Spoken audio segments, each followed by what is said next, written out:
보시겠습니다. 오늘 말씀은 누가복음 8장 보시겠습니다. 누가복음 8장 43절에서 50절까지 보시겠습니다. 신약성서 105페이지에 있습니다. 누가복음 8장 43절에서 50절까지 보시겠습니다. 우리 함께 교독하겠습니다. 제가 43절 봉독하겠습니다. 이에 12해를 혈루증으로 앓는 중에 아무에게도 고침을 받지 못하던 여자가 예수의 뒤로 와서 내게 발에 손을 대니 묻혔더라. 예수께서 이르시되 내게 손을 댄 자가 누구냐 하시니 다 아니라 할 때에 베드로가 이르되 주여 무리가 밀려들어 미나이다. 예수께서 이르시되 내게 손을 댄 자가 이도다. 나는 내게서 무리가 나갈 줄 알미로다 하시되 여자가 스스로 숨기지 못할 줄 알고 떨며 나와 엎드리어 그 손댄 이유와 곧 나은 것을 모든 사람 앞에서 말하니 예수께서 이르시되 따라 내 믿음이 너를 구원하였으니 평안히 가라 하시더라. 아직 말씀하실 때에 회당장의 집에서 사람이 와서 말하되 당신의 딸이 죽었나이다. 선생님을 더 괴롭게 하지 마소서 하거늘 예수께서 들으시고 이르시되 두려워하지 말고 믿기만 하라. 그리하면 딸이 구원을 얻으리라 하시고. 하나님 말씀입니다. 아멘. 아멘. 예, 우리 방금 전에 누가복음 8장 43절에서 50절까지 보셨습니다. 우리 그 내용 가지고 누구나의 간절함이 더해지면이라는 제목으로 함께 은혜 나누겠습니다. 여러분은 살면서 언제 두려움이 느껴지시는지 모르겠습니다. 언제 기적을 좀 간절히 바라시는지 모르겠습니다. 보통 나의 능력을 넘어서는 좀 힘든 일이 내 앞에 있을 때, 내 능력으로는 어떻게 할 수 없는 일이 앞에 있을 때 그렇게 되죠. 돈이 없을 때, 갑작스럽게 큰 물질적인 어떤 손실을 볼 때 그런 느낌이 들 수 있을 겁니다. 또 내가 남들이 잘 모르지만 어떤 죄를 지었을 때 그럴 수 있겠죠. 또 병에 걸렸을 때도 그럴 수 있습니다. 또는 가족이나 주변 사람들과 관계가 많이 어려워질 때도 그럴 수 있습니다. 그리스도인으로서 가장 두려움을 느낄 때는 아마 그럴 겁니다.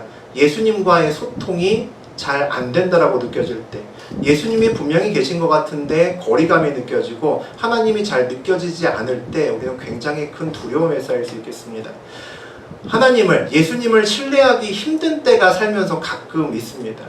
예수님과 함께 있는데 나 혼자 있는 것 같이 느껴질 때가 종종 있습니다. 그때도 우리가 예수님을 계속 신뢰할 수 있을까? 내가 기대하는 방법과 종종 예수님은, 또 하나님은 전혀 다른 방법을 사용하실 때가 있습니다.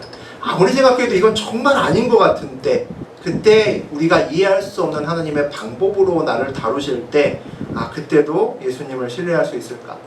내가 정해진 어떤 데드라인이 있습니다. 그때가 지나가서 이제 다 끝났구나 라는 생각이 들 때, 그때도 약속의 예수님을 믿고 의지할 수 있을까? 오늘 예수님을 신뢰하기 굉장히 어려운 상황을 맞이한 사람들이 나옵니다. 죽어가는 딸을 가진 아버지와 혈루증 여인이 그들입니다. 그들의 이야기를 통해서 예수님을 신뢰하기 힘든 순간에 어떻게 예수님과 반응하고 따라가는지를 한번 살펴봤으면 좋겠습니다. 예수님은 돌아다니는 마을마다 귀신을 쫓고 병고침에 사역을 하십니다. 그래서 예수님이 유명세를 타게 되죠. 예수님이 가시는 곳은 언제나 사람들이 많이 있습니다. 몰려들죠. 오늘은 또 어떤 기적을 볼 수 있을까? 그런 기대감을 가지고 예수님을 환영하고 따라가는 무리들이 오늘 나옵니다. 우리 40절에서 42절까지 한번 보시겠습니다. 예수께서 돌아오심에 무리가 환영하니 이는 다 기다렸음이로라. 이에 회당장인 야이로라는 사람이 와서 예수의 발 아래에 엎드려 자기 집에 오시기를 간구하니 이는 자기에게 12살 된 외딸이 있어 죽어가미로라. 예수께서 가실 때에 무리가 밀려들더라. 지금 현재 상황은 예수를 기다리며 그의 말씀을 사모하는 많은 무리들이 있는데, 그 많은 사람들 중에서 한 회당장이라고 하는 사람이 예수께 엎드립니다. 이 사건은 사실 굉장히 놀라운 사건입니다. 당시에는 요즘과는 많이 달리 종교와 정치가 굉장히 밀접하게 연관이 있었던 그런 시대입니다. 회당장은 종교적으로 굉장히 높은 사람입니다. 회당, 예배당의 제일 책임자라고 볼 수 있는 거죠. 권력가입니다. 부자입니다. 높은 사회적 지위를 갖고 있는 사람이죠. 이스라엘 회당과 그런데 예수님은 별로 안 친했습니다. 회당에서 예수님을 싫어했습니다. 예수님이 선지자로 치료자로 유명하고 예수님이 가는 곳에 사람들이 몰려듭니다. 사람들이 몰려들면 곧 예수님이 언제 돌변해서 권력가가 될 수 있다는 거죠. 그러면 자기들과 대치해야 되고 자기가 갖고 있던 것들을 빼앗길 수 있습니다. 권력적인 구조 때문에 회당장이나 다른 사람들은 예수님을 싫어했습니다. 그런데 오늘 한 회당장이 예수님의 발 앞에 엎드립니다. 발 앞에 엎드렸다는 것은 복종을 의미하는 거죠. 다 내려놨다는 얘기입니다. 어찌 보면 예수님께 회당장이 엎드렸다고 하는 것은 유대교에서 잘릴 각오를 한 겁니다. 큰 결심을 한 거죠. 애지간하면 이렇게 오지 않았을 겁니다. 그가 모든 것을 내려놓고 직장에서 잘릴 것도 감수하고 와서 엎드린 이유는 오늘 보니까 외동딸을 살리기 위해서입니다. 치료 방법을 위해서 세상 방법을 다 동원했지만 딸이 죽어가는 겁니다. 자기 사랑하는 외딸이 죽어가는데 더 이상 가릴 것이 없는 거죠. 아버지가 얼마나 절박하고 간절했을까요? 발 아래 엎드려 간구하니 예수님의 발 앞에 철썩 주저앉아서 발 앞에 엎드려서 간구합니다. 모든 것을 다 버리고 딸을 위해서 희생하는 거죠. 아버지의 사랑을 우리가 볼 수 있습니다. 아버지의 절규죠. 예수님 제발 우리 하나밖에 없는 딸 좀 살려주세요. 하나님 제발 예수님 부탁드립니다 하고 엎드려서 빕니다. 당시에 12살 먹은 딸이라고 하는 것은 결혼 정년기입니다. 우리나라 나이로 치면 14살 정도가 되겠죠. 다 키워놓는 딸의 개념입니다. 예기치 않은 인생의 고난이 온 거죠. 이 사랑하는 딸이 갑자기 죽을 병에 걸려서 온갖 약을 써도 다 무용지물인 그런 병에 걸렸습니다. 부자이고 권력가인데 뭘 할자면 하지 못할 일이 없는데도 딸을 위해서 해줄 것이 아무것도 없는 겁니다.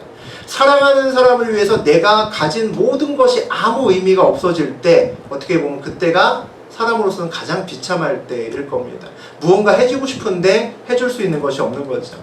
하지만 아무것도 할 수 없는 상황이 때로는 영적으로는 축복이 되기도 합니다. 많은 경우에 그때 예수님과 인격적으로 만남이 있기 때문이죠. 예수께서 가실 때에 무리가 밀려들더라 라고 되어 있습니다. 예수께서 가실 때에 예수님이 야이로의 엎드린 부탁에 반응하셨다는 얘기죠. 야이로의 원대로 움직이셨다는 이야기입니다. 야이로에게 이제 희망의 빛이 보이는 거죠. 정말 죽어가던 딸이 살아날지는 알 수 없으나 기적의 주인공이 예수님이 자기 집으로 발걸음을 옮겼다는 것만으로도 희망이 지푸라기가 보이기 시작하는 겁니다.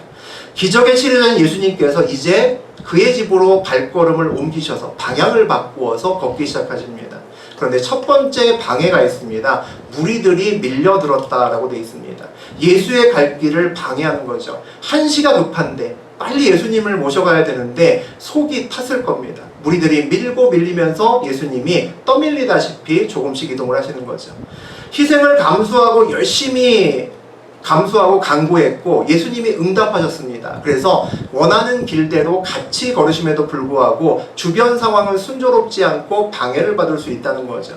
예수께서 나의 상황에 개입하시는 시점과 실제 내 상황이 내 뜻대로 바뀌는 그 사이에는 시간적인 간격이 있다는 겁니다. 그 시간이 우리에게는 누구나 힘든 시간일 겁니다. 분명히 응답받았는데 현실은 바뀌지 않고 오히려 반대로 가는 어려움이 있는 시간이죠. 우리가 믿음으로 인내하고 승리해야 되는 시간들일 겁니다. 우리 43절 보시겠습니다. 이에 12해를 혈루증으로 앓는 중에 아무에게도 고침을 받지 못했던 여자가 예수의 뒤로 와서 그의 옷가에 손을 대니 혈루증이 즉시 그쳤더라. 두 번째 방해가 있습니다. 아주 결정적인 방해일 수 있습니다. 혈루증 여인이 등장합니다. 혈루증 여인이라는 것은 우리 여성들이 이제 하혈하는 것을 얘기를 합니다. 근데 그것이 정상적으로 멈추지 않고 계속 피가 이제 나오는 거죠. 질병의 문제겠죠. 육체적으로 문제가 있는 겁니다. 근데 이 질병은 고대, 이때 이스라엘의 이 당시에는 부정의 문제였습니다. 종교적인 문제였습니다. 그래서 하혈을 계속하면 부정하다라고 사람들이 생각을 했습니다. 마치 우리가 옛날에 미신에서 결혼식 전에 상갓집 가면 안 되고 뭐 이런 얘기들 있잖아요. 집에 누군가 아프면 뭐 제사 지내면 안 되고 이런 거죠.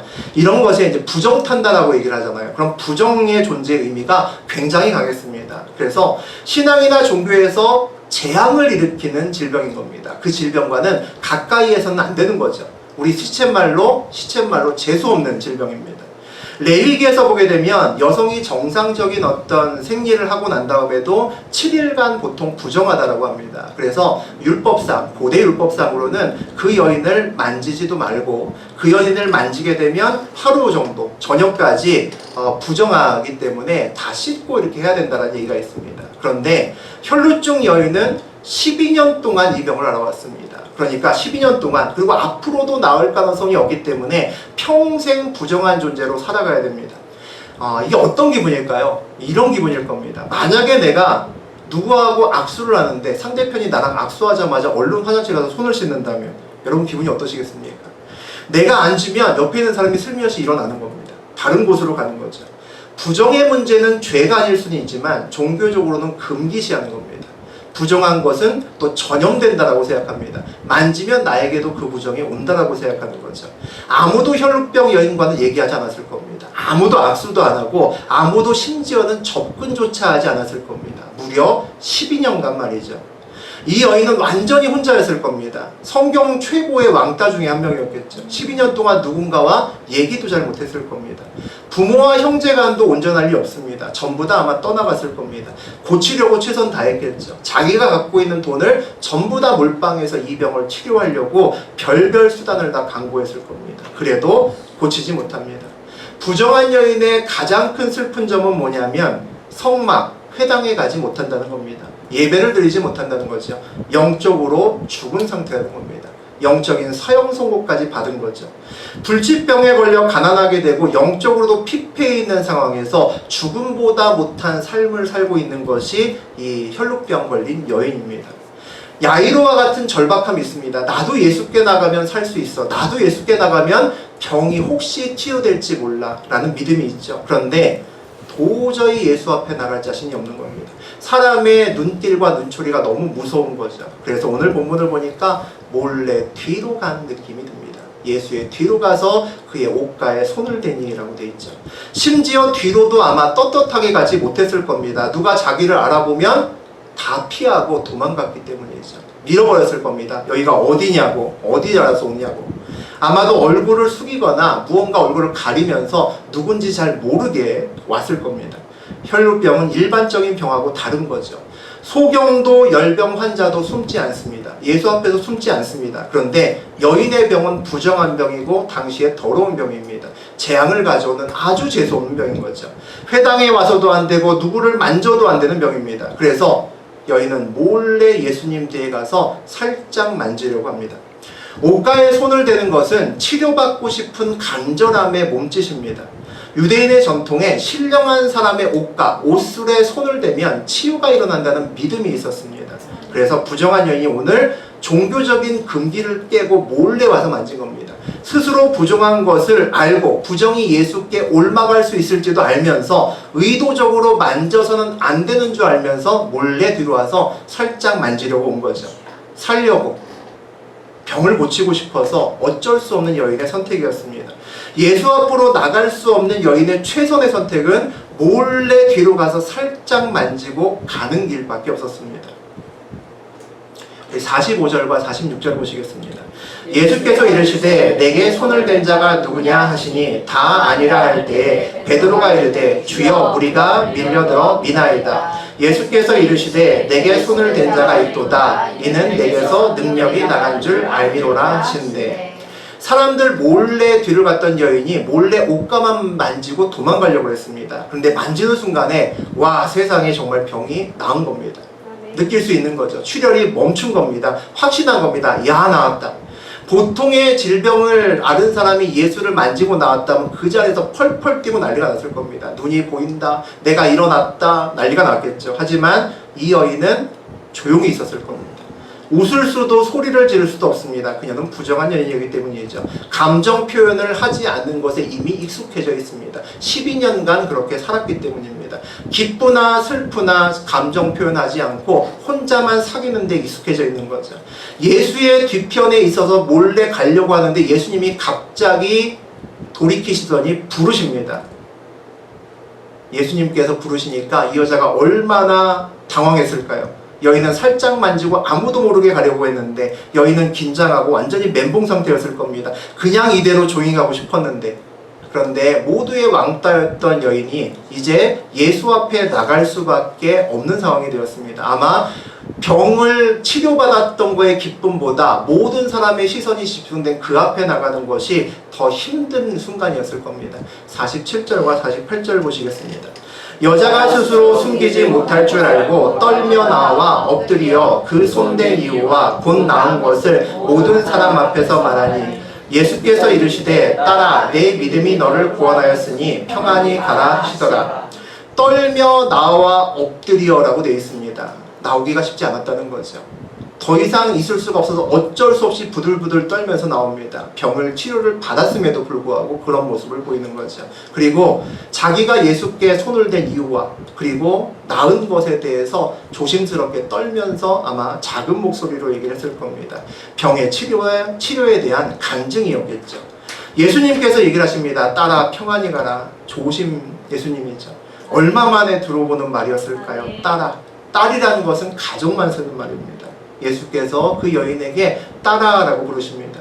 가족과 분리된 고통, 12년 만에 그 딸아라는 말을 들은 여인의 눈에서는 눈물이 솟아났을 겁니다. 예수님은 그 여인의 고통을 이미 아신다는 거죠. 여인은 아마 그 자리에서 떠나지 못하고 엉엉 울었을 겁니다. 오래간만에 소리를 내서 울었을 거죠. 혈류병 여인은 치유되었습니다. 이제 아마도 가족에게 갈 겁니다. 그리고 머지않아 사회 속으로 다시 들어가고 다시 회당으로 가고 예배를 드릴 수 있는 존재가 됐을 겁니다. 내게 손을 댄 자가 있도다. 이는 내게서 능력이 나간 줄 알미로라 라고 되어 있습니다. 굉장히 재밌는 표현입니다. 일반적으로 모든 질병들은 46절에 나오는 내용이죠. 모든 질병들은 예수님이 능동적으로 와서 치료를 하십니다. 네 병이 낫다 이렇게 선포를 하십니다. 그런데 이 경우는 혈류병 여인은 굉장히 능동적으로 와서 힘들지만 뒤로 와서 예수님의 옷자락을 만지는데 예수님은 만진 다음에 합니다. 그리고 이미 예수님이 선포하기 전에 병은 이미 나았습니다. 아주 특이한 일이죠. 예수님은 수동적으로 반응하고 오히려 혈루병 여인은 굉장히 액티브하게 반응을 하는 것을 볼 수가 있습니다. 마치 여인이 예수의 능력을 뺏어간 것 같은 그런 느낌이 들 정도의 일입니다. 딸아 내 믿음이 너를 구원하였으되라고 예수께서 말씀하시죠. 혈루증 여인의 질병이 이미 치료되었다라고 얘기하십니다. 마가복음에 이와 동일한 내용이 있는데 거기서는 어떤 내용이 더 나오냐면 그 여인의 얘기가 나옵니다. 내가 그의 손에만 손을 대어도 치료받으리라. 이 여인은 마음속에 예수의 옷자락에만 손을 대도 나을 수 있을 것 같다라는 확신이 있었다는 거죠. 여인의 믿음을 통해서 예수님이 나중에 반응하셨음에도 불구하고 치료가 되었다는 겁니다. 이 상황이 이렇게 멋지게 혈루병 여인의 치료로 이루어지고 있을 때 그 옆에 있던 야이로 회당장은 완전히 멘붕이었을 겁니다. 1분 1초가 급한 상태입니다. 자기 딸은 지금 죽어가거든요. 그런데 엉뚱한 여인이 새치기 합니다. 우리 교회에도 새치기 당하면 참지 못하고 싸우시는 몇 명의 여성분이 계십니다. 저는 아는데 새치기를 참지 못하는 여성분들이 계시는데 오늘 야이로가 새치기를 당한 겁니다. 한시가 급한데 예수님이 내가 아닌 다른 사람을 보고 계시는 거죠. 외면당한 겁니다. 예수님이 지체하시는 거죠. 지금 당장 가도 딸이 죽을 수도 있는 상황입니다. 그런데 그 예수님께 누군가 근처로 오는 겁니다. 그 여인의 얼굴을 얼핏 봤는데 설마 혹시 그 여잔가? 라는 생각이 듭니다. 설마 아니겠지. 그런데 그 여인이 나중에 나와서 고백합니다. 내가 부정한 여인인데 예수를 만지고 치유받았습니다. 혈루병의 여인은 박수를 칠 수 몰랐겠지만 이 야이로에게는 그보다 더 심한 말은 없습니다. 치유자인 예수가 부정한 손에 닿았기 때문에 같이 부정을 탔다는 겁니다. 이제는 자기 딸을 치료할 수 없게 된 겁니다. 가봐야 소용이 없게 됐죠. 딸의 치료는 이제 물 건너갔구나. 하필이면 이때 저 부정한 여자가 와서 재수없게 예수를 만질 게 뭐야. 이제 아무렇게 해도 소용없구나. 내가 모든 걸 다 버리고 예수께 이렇게 무릎 꿇고 예수가 이제 나와 함께 가고 있는데 완전히 망했구나. 주변 사람들도 야이로를 쳐다봤을 겁니다. 이제 야이로 어떡하냐. 혈루증 여인의 등장은 야이로에게는 이제 방해의 수준이 아니라 거의 절망의 구렁텅이로 밀어내는 수준입니다. 우리 49절 한번 보겠습니다. 아직 말씀하실 때 회당장의 집에서 사람이 와서 말하되 당신의 딸이 죽었나이다. 선생님을 더 괴롭게 하지 마소서 하거늘. 야이로의 한 가닥 남은 지푸라기라는 희망이 있었을지 모르겠는데 누가 와서 상황을 종료시킵니다. 병든 딸이 죽었습니다 라고 알렸습니다. 모든 게 끝난 거죠. 분명히 예수님과 함께 있었고 예수님도 응답하셨고 자기와 함께 딸을 살리러 가셨습니다. 그런데 도착하기 전에 여러 가지 방해로 말미암아 딸은 그 전에 죽어버린 겁니다. 예수님과 함께 있었지만 철저하게 실패한 거죠. 혈루증 여인 때문일 수도 있고 왠지 모르게 지체했던 예수님 때문일 수도 있습니다. 둘 다 예수를 만났지만 여인은 행운하였고 치료를 받은 사람이었지만 야이로는 불행한 사람이었고 절망에 처할 수밖에 없는 사람이었습니다. 자기의 지위와 명예를 모두 버리고 오직 딸의 생명만을 위해서 왔는데 무언가 해보지도 못하고 끝나버렸습니다. 예수님 이제 안 오셔도 됩니다. 다 끝났네요. 그 말이 나았겠죠. 12년 동안 혈루증을 앓던 여인과 12살에 죽어가는 딸아이 중에 누가 더 급할까요? 여러분 생각에 누가 더 급합니까? 죽어가는 12살의 딸아이가 더 급하죠. 야이로의 딸이 더 급할 겁니다. 누가 더 불쌍할까요? 의견이 갈릴 수 있지만 12년 동안의 혈루증을 앓은 여인이 더 삶은 불쌍하다고 볼 수 있겠습니다. 합리적인 선택은 뭘까요? 예수님이 혈루증 여인에게 옷깃을 만지기 전에 몸을 틀어서 피하셨어야죠. 예수님은 다 아시잖아요. 야 잠깐! 야 큰일 날 뻔했잖아. 나 만지면 안 돼. 지금 내가 아이를 살리러 가고 있어. 그러니까 1시간만 기다려. 1시간만 기다리면 내가 가서 그 아이를 치료하고 와서 그 다음에 너를 치료해 줄게. 나는 약속을 꼭 지킨다. 여기서 기다려. 이러면 되는 거죠. 그러면 두 사람을 다 살릴 수 있는 거잖아요. 저 여인의 병은 어차피 12년 동안 앓았던 겁니다. 1시간 후에 고쳐도 상관없어요. 근데 야이로의 딸은 지금 시간을 다투는 일이잖아요. 그러면 야이로의 딸에게 먼저 가셨어야죠. 왜 멈추십니까? 그냥 가셨어야죠. 여인은 야이로의 절박함을 몰랐을 겁니다. 만약에 여인이 야이로의 절박함을 알았다면 1시간 정도는 기다릴 수 있었겠죠. 아마 그 시점에서 예수의 옷자락을 만지러 뒤로 가지 않았을 수도 있습니다. 내가 정말로 절박할 때 나의 데드라인, 하나님이 나에게 언제까지는 꼭 응답하셔야 되는데, 근데 기도하는데 기도 제목은 이루어지지 않고 반대의 상황이 만들어집니다. 주변에서 이야기하죠. 야 이제 그만 기도해. 다 끝났어. 그만해. 그렇게 남들이 얘기하면 상황은 끝난 걸까? 나의 기한을 넘겼는데 이제는 다 끝났다고 다른 사람이 얘기하면 그때 우리는 어떻게 반응해야 될까요? 먼저 하나님이 어디 계시나 확인하셔야 됩니다. 하나님의 인도하심이 지금도 느껴지는지 보셔야 되는 거죠. 인도하심이 느껴진다면 주님께서 이 순간 나에게 뭐라고 말씀하시는지 귀를 열고 들으셔야 됩니다. 주님께 집중해야 되는 거죠.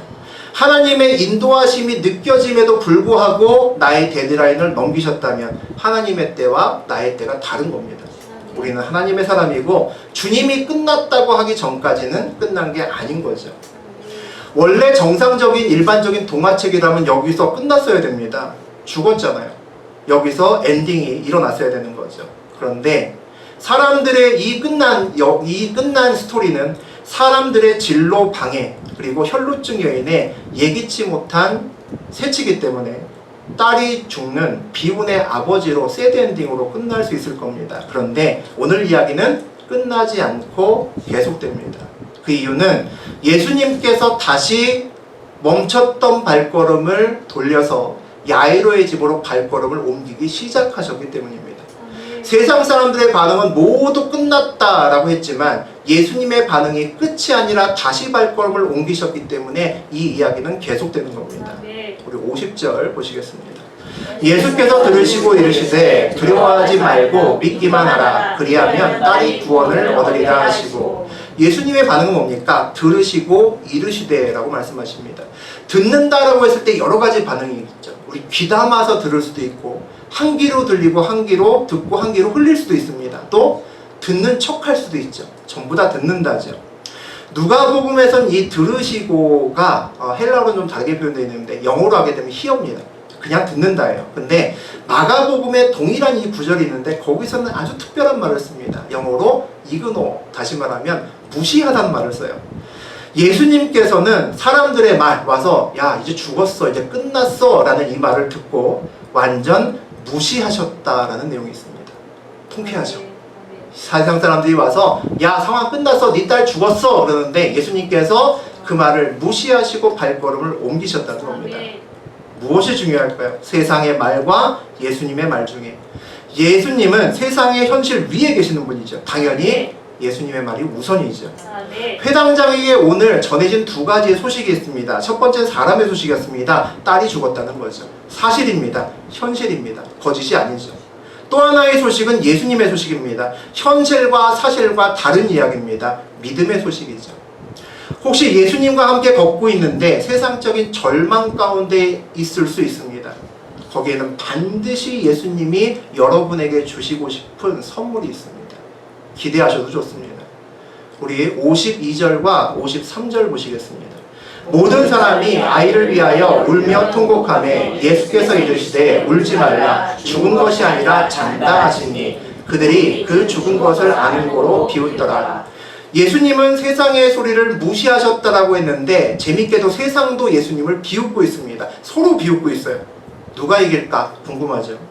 예수님이 야이로의 집에 와보니 곡하는 사람들이 이미 와있다라고 되어 있습니다. 곡하는 사람들이 미리 와있다는 것은 이제 죽을 준비가 다 되었다라는 이야기죠.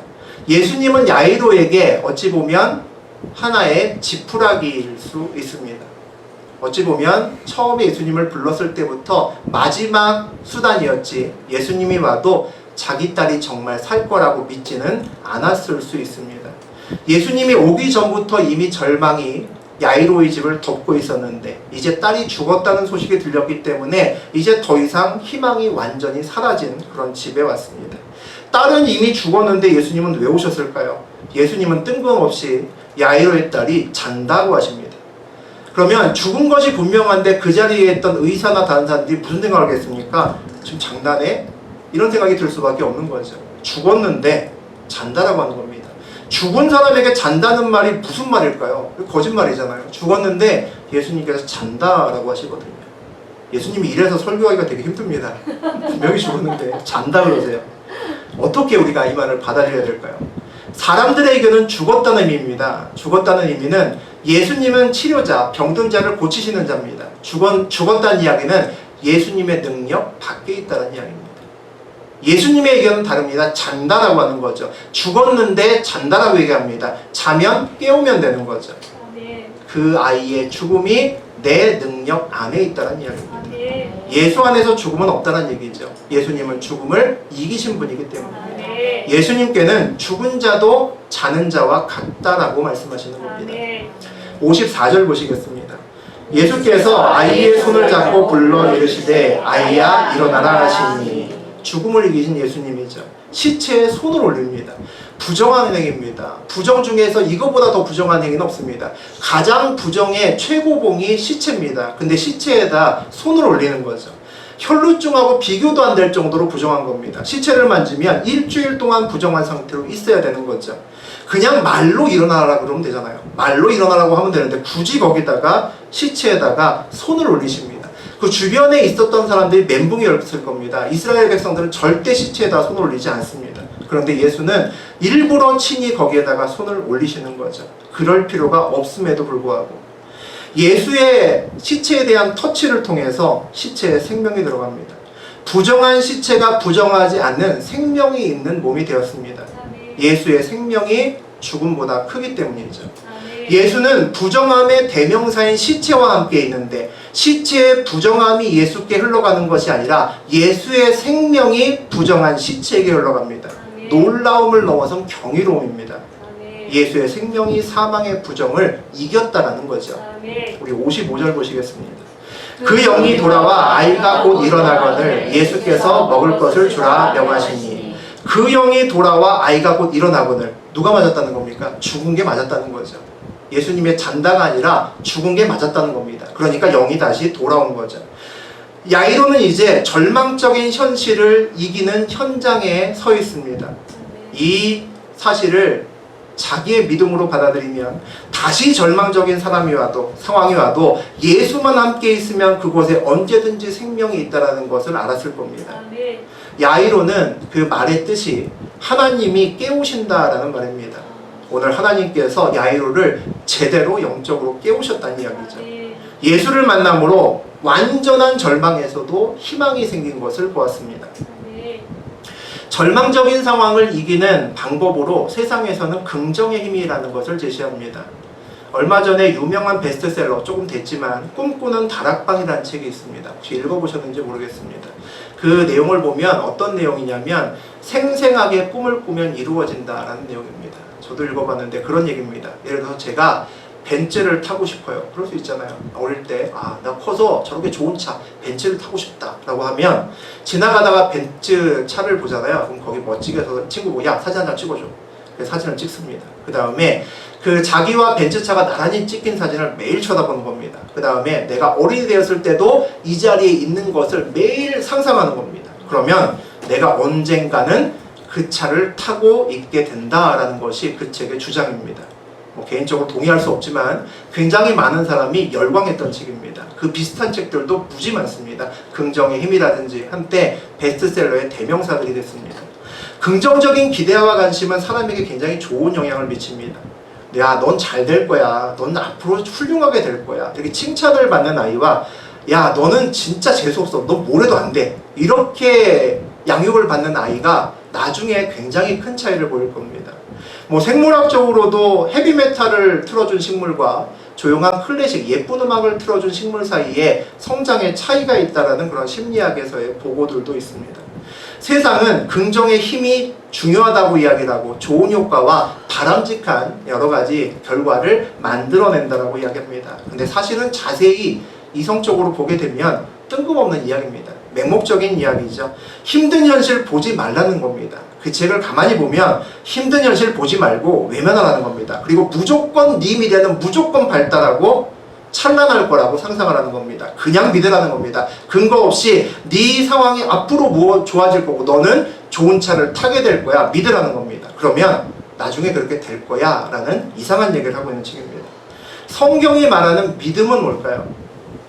성경은 그렇게 이야기하지 않습니다. 성경은 현실을 바라보라고 얘기합니다. 너가 처한 현실을 바라보고 냉정하게 쳐다보라고 합니다. 그리고 비참할지 모르는 그 현장에 예수님을 초대하라고 이야기합니다. 그리고 예수의 눈으로 그 현장을 다시 한번 바라보라고 합니다. 그러면 예수와 함께 있는 그 공간이 똑같은 비참한 공간임에도 불구하고 소망으로 채워지는 것을 볼 수 있다는 이야기죠. 예수는 생명이기 때문입니다. 예수는 능력이기 때문이죠.